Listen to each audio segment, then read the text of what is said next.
Oh God. Uh, when you told me that Dom was going to be on, I almost got a little intimidated. Like, oh, I was starstruck. But I love Dom Muraco, and we're the same age, and we started around the same year.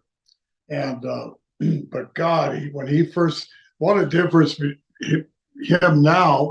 He's aged, but back then he was like Don Morocco, the surf body, drop kicks, and then he turned into this nasty heel. I used to walk up to the camera and blow boogers at the camera. And so what a transformation. And now he's back to sweet Don, you know? See, I only know him as the sweetheart, but I mean, as far as I can tell, even back in the day, Well, he was a even when he sweetheart as acted well. mean, he was when he did that sort of thing, he wasn't mean. Mm, That was just his character, but mm. he loved being a heel. Have you ever seen anybody with shoulders as big as Don's? Not at the time when he was when he worked out, he was like unbelievable. I got sort of my main thing is I got big arms, big legs, whatever. The shoulders, they look okay, but I could never really work them out too much because they always got sore. And so you don't need the shoulders for punches. So I used to work a bag like a boxer. But God, he used to do those and shrugs and massive shoulders. I know Animal. I think it was Animal. He used to do these shoulder presses. What was it, over 300 pounds or something like that? With Animal, the yeah, Road Warrior Animal with the barbell behind his neck. It's like I yeah. can't imagine how that won't screw someone's neck up Well, really yeah, badly. yeah, yeah. And Road Warrior Hawk, same thing. And when I used to go work out with him at the World's Gym in Florida, he'd get on these shoulders and I just I couldn't match him. But I mean that's how these guys were so big, and then they could grab the guys and Mm. throw them like crazy. That's how they got over so much because they were legitimately really strong.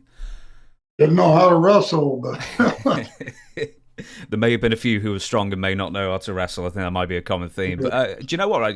Because this interview is about you, and I always like to ask guys, always the bigger guys as well.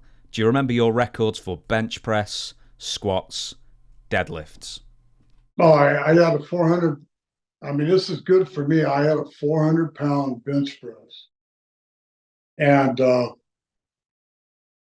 some guys at 5, 6. But for a guy that I hated lifting weights, I just did it because I knew it was good for me.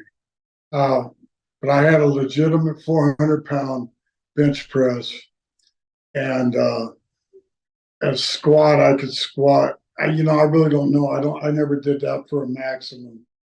Um, you know, but I was good at it. I had good, you know, I used to do reps with 300 pounds. So I was a rep guy. When I did that, I used to get like 325 pounds on and work out like that and do reps. And just real slow and concentrated. Um, and if you keep trying to go for your top uh, mark all the time, you end up blowing muscle. And I tore this pec a little bit, so I stopped doing heavy. I just started doing a lot of reps, and you know, so I'm not in a weightlifting contest, but the Road Warriors, massive shoulders, that was their gimmick. They had to look like that. Oh, you must have been in the gym with all the big stars at the time. Or, I don't know if you're a bad guy, all the bad guys and all the good guys and all the good guys, but who was, all in all, let's say their totals, who was the absolute strongest in the gym? Uh, well, the Road Warriors are up there, I guess. To be honest with you, wow, Ken Patera, of course. Uh, I'm just trying to think of the guys. When I was in New York, I stayed away from the gym. I wrestled 45 minutes minimum every night of the week. Who in the hell needs to go to the gym? Hmm. I just, I kept biceps looking good. It's a different type of being in shape. You don't have to look like a bodybuilder and be a wrestler at the same time. Yeah, I suppose when the national expansion happened, that you're on planes a lot more, you're traveling even more, more of your days taken up with I used traveling to than maybe go, ever. but then, I would travel and sleep on airplanes all day long, but and fly out to the West Coast. One of the first things I would do is I would rent a car or get a cab, and I'd go to the gym even before I checked out and just do a quick 45-minute workout, and brings me back to center. Then I go to the hotel, take a nap, and be ready to wrestle that night. Every day was like that. So it's not about working out all the time. It's like I worked out in the ring.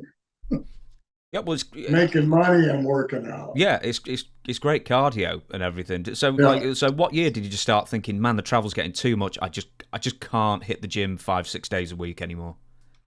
Well, if I was on the road, I'd go there for 45 minutes and just go through the motions or anything. And I mean, I wrestled nonstop from the 70s all the way through the 80s, all the way to almost 2004, and then I had enough. So that's how many years is that? It's got to be at least 30. Yeah, at least 30 years. I think you put your time in. So when I got inducted in the Hall of Fame, I go, I think it's time to slow down a little bit. And I don't even know how old I was. It doesn't matter. It's how you feel. I don't even think, it's just a number anyway. And the only number you really should be concerned about is your blood pressure and your blood count, your diabetic, whatever. You should worry about those figures. Don't worry about anything else. Yeah, I'm fine and with how much money you got in the bank. Baby. Yeah, man, absolutely.